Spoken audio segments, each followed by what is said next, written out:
Mumeze mute nshuti y'imwe mu hirya no hino mwe mudukurikira mu biganiro bigiye bitandukanye mbanje gusa mbabwira ngo amahoro y'Imana akomeze kugenda abana namwe noneho nimutabare kwa Rugema ibihabereye nagahomamunwa dore ko Rugema afashe umwanzuro wo gucika kubera ko yishe ise wayiribagiza none bikaba byamenyekanye.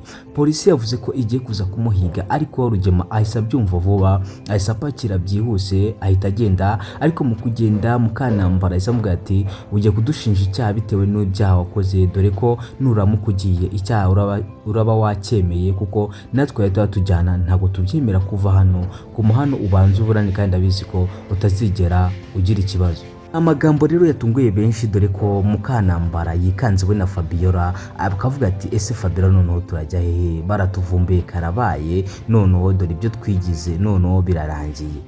Ni amagambo yitewe ku manteri nagiye mbona na muri komanteri mwe nk'abafana muvuga ati Rugema nafunguye kuko ibyo yakoze ngo ntago ari byiza cyane namwe koko byarabababaje niko mwagiye mubivuga ariko ndagira ngo mumbwire ari Rugema cyangwa se na Mukanambara cyangwa se Fabiola ari we nawe abantu bakwiye gufungwa ni bande mumbabare mumbwire bose turabazi nabagome bakoze igisa nko kwigaragambya ni mumbwire noneho mana yanjye mumbabare noneho tugaruke kuri umukobwa wacu bamwita Isimbi nyuma yuko bamwirukanye akajya kwibera hanze akaba nk'imbungerezi ubuzima bwe butangiye kuzamo ingaruka nyinshi dore ko atangiye kurwara arwarira aho arembeye dore ko yibera mu rutoki. Ubundi iyo Isimbi mugezeho ikiniga kiramfata ko Shemana apucuri nyuma yo kwizirika ku mwana we nyuma yo kwigira inakureka akumva ko atasiga umwana we ngo agende bamwice ubundi akomeze ubuzima busanzwe atangiye kugira ingaruka zo kurwarira aho yihishe mu rutoki dore ko ahabana n'inzihari ahubwo yibera mu iteme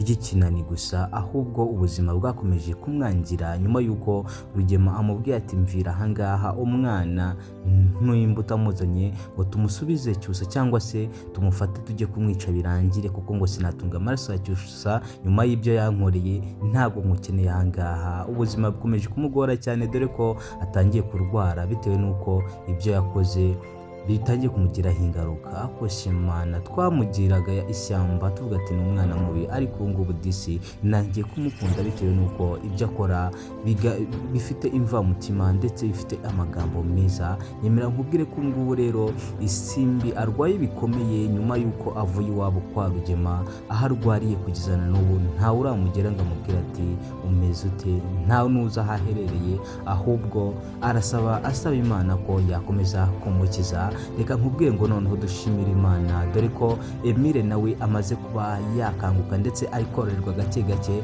dore ko abwisha ukuri umusaza icyatumye arwara dore ko amubwiye yuko yabitewe n'uko Fabiola yigeze kumuhereza ikintu yamwemereye ko aramuhereza uriya mwana mutoya yarangiza akamushyiramo akaryo kumve agahita amuroga.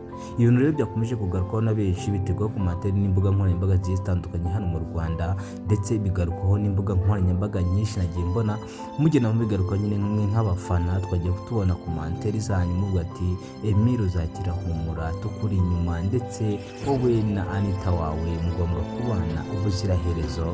Ni amagambo yagiye gutungura benshi ku mbuga nkoranyambaga ndetse muvuga yuko Rugema nawe agomba gufunga kandi agaheramo ndetse Emile mumubwira ati pole bibaho mu buzima burya ngo nta buzima butabamo imbogamizi iyo ushaka gutera imbere n'ubundi amaherezo barakumanura ndabizi bagutandukanyije n'umukunzi wawe ariko igihe kizagera wongere usubirane nawe nta katabuze kandi twizere ko twese tumukunda kandi niba mukunda mubyandike muri komanteri. Ako Shemana Emile tumukunda turi benshi reka tumubwire ati pole ndabizi uzakira.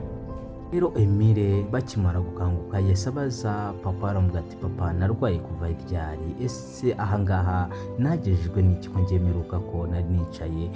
Papa yese avuga ati mwana wanjye arwaye serero ihiturwa hasi noneho nimutabare noneho intambara ibaye nyinshi mwumvishe byinshi mwumva na nyirabyo ariko noneho ndagira ngo hano nimutabare. Anita ndetse na Sheri we bongeye bisubiranyemo dore ko umugabo we yisa n'imbona noneho ashaka kumutwara ku ngufu bose babibona ngo ntago azakomeza kwinginga umuntu utamushaka ndetse ntazakomeza gukora atumwanya za kwa Rugema arashaka Anita byakanga byakemera kumwizera kandi aramushaka cyane.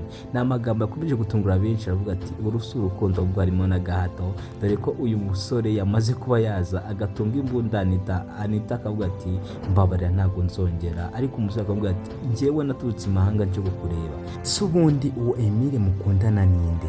Uwo Emile mukundana ninde umbwira ko ndutisha ku buryo utaganira nanjye? Njye ndabirambiwe wowe na mama wawe na papa wawe Rugema, njye ndabirambiwe kugeza uyu munsi. Noneho ntabwo uri buncike, ngombwa kukujyana kandi wabyanga wabyemera tugomba kujya kubana.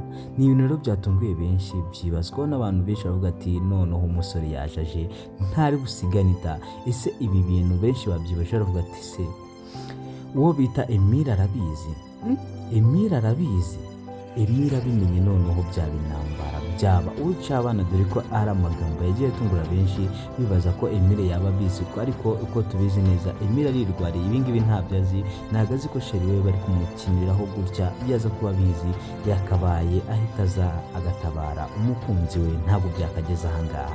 Reka mbabwiye ko njye banyitira dukunda Kevin, icyo tubasaba ni ukanda subscribe kugira mujye mu biganiro nk'ibingibi by'ubwenge bizajya bigeraho ku munsi, kandi ndabakunda cyane, nzahora mbakunda iteka ryose, kandi mukomeze kwihangana. Turabizi ko Emile azakira kandi ibintu byose bizajya ku murongo. Naho Fabiola we cyangwa se reka tumwite Iribagiza yagiye kuba yajya gushyingiranwa na Cyusa, reka tubitegeze ukuntu bizaba bimeze, nimba bizaba bimeze neza nta kibazo. Ciao mugire ibihe byiza kandi ndabakunda cyane.